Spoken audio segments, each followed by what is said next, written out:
The first dish to come before Nick and Dylan is Diana's lobster with an orange and fennel salad and a cauliflower and fennel puree. You okay? Yeah. Okay. Why? I was taking a risk today. Come on. Go on, it's okay. It's okay.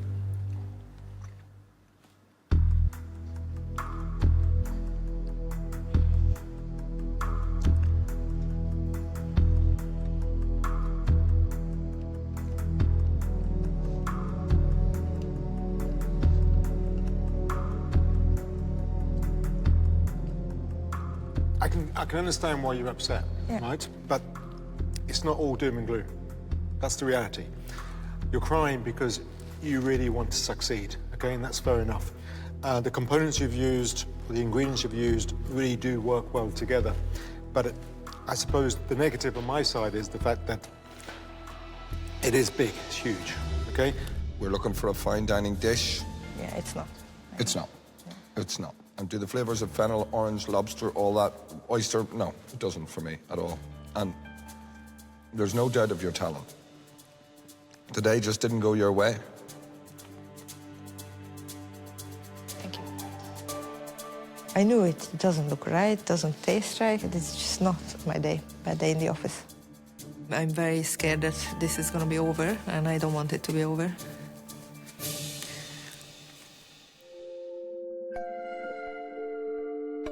To secure her place in the semi-final, Adel is serving a lobster and crab salad with samphire, seaweed and asparagus, a chicory and cashew dressing and fennel crisps.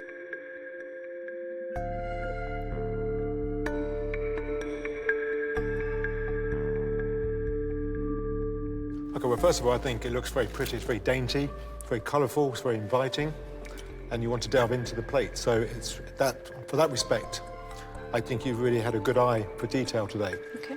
You've chosen some really light ingredients. The asparagus, the samphire, the seaweed. I love the lobster and the chicory. I love the way you've balanced this dish. I think it's really, really, really tasty, really light. I gladly pay for it.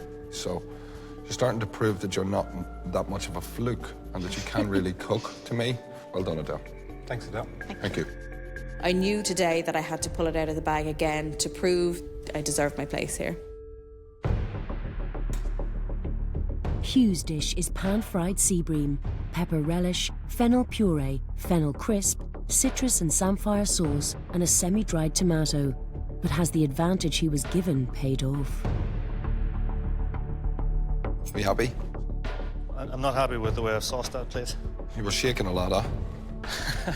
Voices in my head, maybe, from the last day, I think.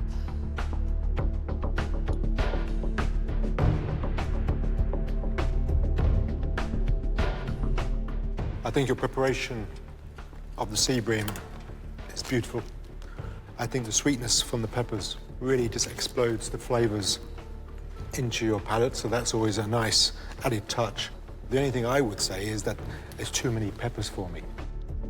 In terms of presentation, I think it's a good effort. I think it shows what you're learning. The only problem I would have is that it's a little over-seasoned. You can see that you're really pouring your heart and all of your love into your work. You're nearly caring, well, you can't care too much, but I'm watching your work and you're pouring it all in there and you can see it. Just watch the salt. Thanks, guys. Both of the judges sort of see my passion for food coming through on the plate. I wish there was a separate passion chef prize, but this is MasterChef, and it's not going to get you a title. Now Mark with his shellfish extravaganza of pan-seared langoustine tails, prawn ceviche, poached potato cubes, carrot puree, a samphire sauce and a lime and mint dust. It's the first dish that I've put up that I was really happy with, that I created completely.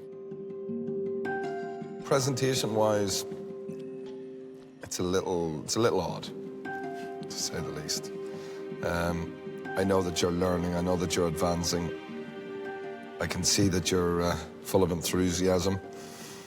But for me, it's not as natural as it should be. It's just a lot, Mark. It's a lot. And all these flavours don't belong, and I find it quite confusing on the palate. It's a weird one because it is quite wacky. There is some good and bad in that. I just think that to do an S with a puree, there's so many other ways you could have done it more cleanly and elegantly. Thanks, man. Thanks. Definitely extremely frustrating that the top presentation was an issue again today, because I was happy with how it looked. I thought it looked really well. Neeve has her own reservations about her prawn bisque, served with a miniature prawn cake and a centrepiece of whole langoustine. What have you done? This sort of huge crustacean coming out of the depths of your soup. Like, you know, you just went, oh, Neeve. Are you happy? One fatal error, I think. I never thought that, of course, the langoustine will have to be eaten and you'll have to take it out of the soup to do that, which is very messy. But really happy with the flavours. Okay.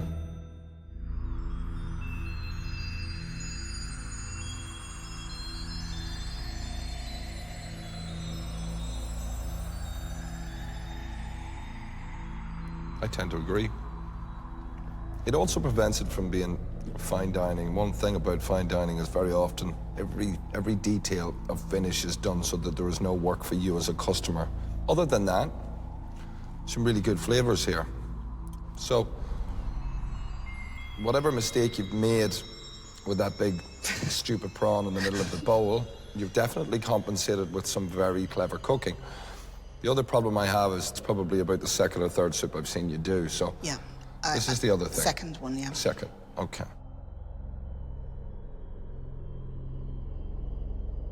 What I like about you is your attitude and the way you're bubbly and you're talking about it and you love to do what you want to do. But I think what it was today is that you just didn't really know where you were coming from. No, I didn't. Yeah. I do wish you listened to the brief, though, because we don't have a lot of time left. I know. Thank you so much. Thank you. Thanks, Nick.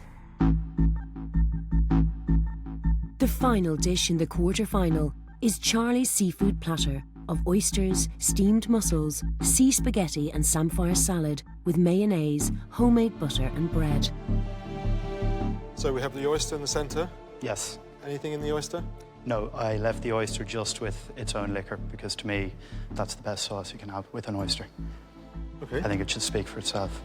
Any lemon juice? Nothing at all? Nothing. There's no cooking here, really.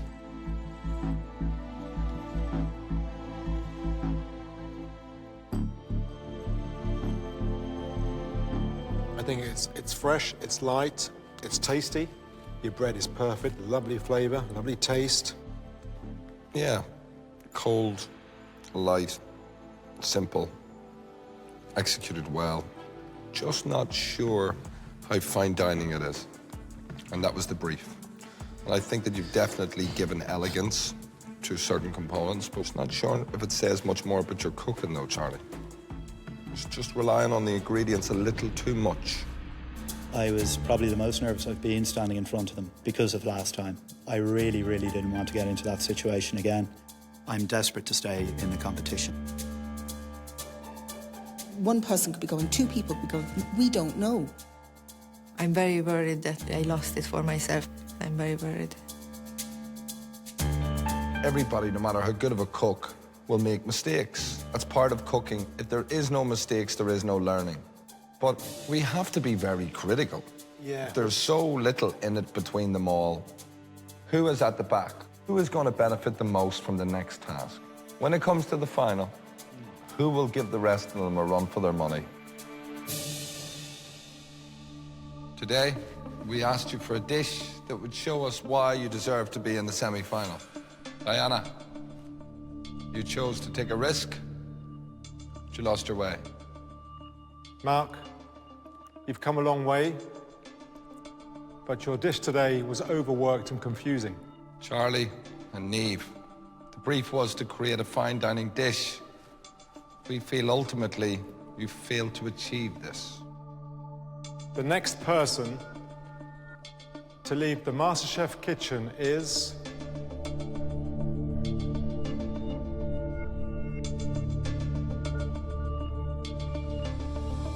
Mark. Thanks, Mark.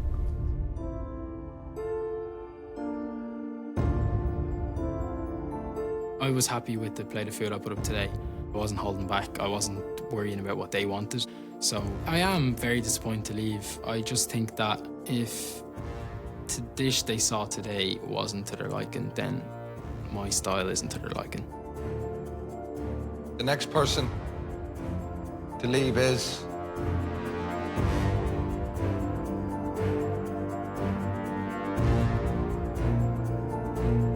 Charlie. Thank Thank you.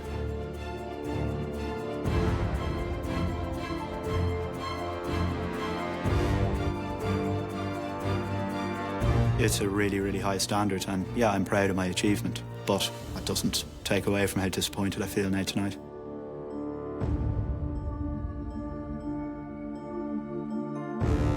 I'm absolutely gutted to be going home now. I want to be involved. Well done. You are 4 semi-finalists.